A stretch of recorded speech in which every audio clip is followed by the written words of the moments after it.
2014-ին աշխարհում 1 միլիարդ 135 միլիոն մարդ ճամփորդել է։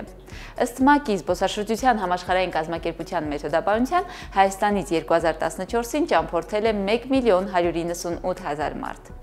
2013-ին Հայաստանի սահմանային անցակետերում անցկացված հետազոտության համաձայն Հայաստանից մեկնած մեկ զբոսաշրջիկի համար մեկ ուղևորությունը միջինը կազմել է $978։ Ըստ հարցվածների ճամփորդական փաթեթով մեկնածների համար ծախսերը բնականաբար ավելի շատ են՝ յուրաքանչյուր ուղևորություն $1600։ Քանի որ փաթեթով մեկնածների ուղևորությունը միջինը տևել է 10 օր, ստացվում է տուրիստը օրական ծախսել է միջինը $160, ներառյալ ճանապարհածախսը։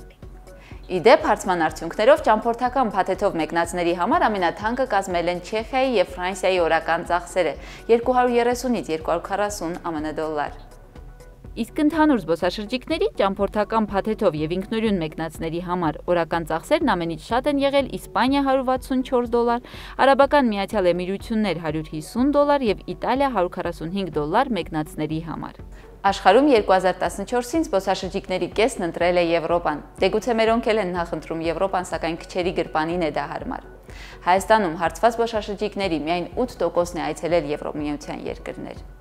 Սահմանային անցակետերում հարցվածների կեսը 48%-ը մեկնել է Ռուսաստան, 25%-ը Վրաստան, 4%-ը Արաբական Միացյալ Էմիրություններ, 4%-ը Թուրքիա, 4%-ը Իրան։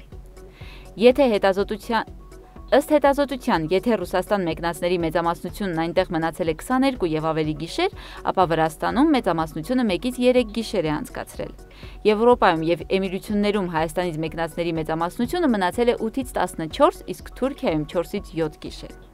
Իդեպ Հայաստանից մեկնած հարցված զբոսաշրջիկների կեսը 52%-ը ապրել է բարեկամի կամ հարազատի տանը։ Հյուրանոցում է ապրել հարցվածների 23%-ը, իսկ 11%-ն էլ բնակարան է վարձել։